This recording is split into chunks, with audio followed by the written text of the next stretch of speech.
hogy elkezdtük ezt így csinálni, hogy akinek megszólal a mobiltelefonja véletlen, akkor azt el fogjuk kérni.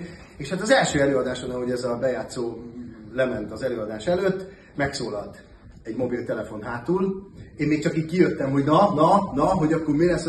Zolika ellentmondást nem tudja, föltépte a függönyt hátul, lejött, hátra ment a nézőtérre, add ide! Kinek a telefonja volt?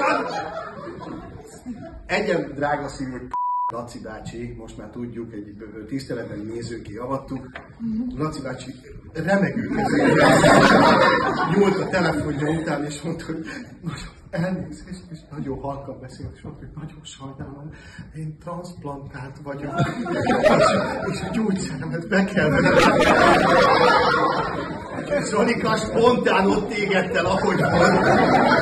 Szerencsétlen, mire visszatalált a színpadig, még könny is szökött a szemébe, hogy ő soha többet ezt a szarjátékot nem fogja eljátszani.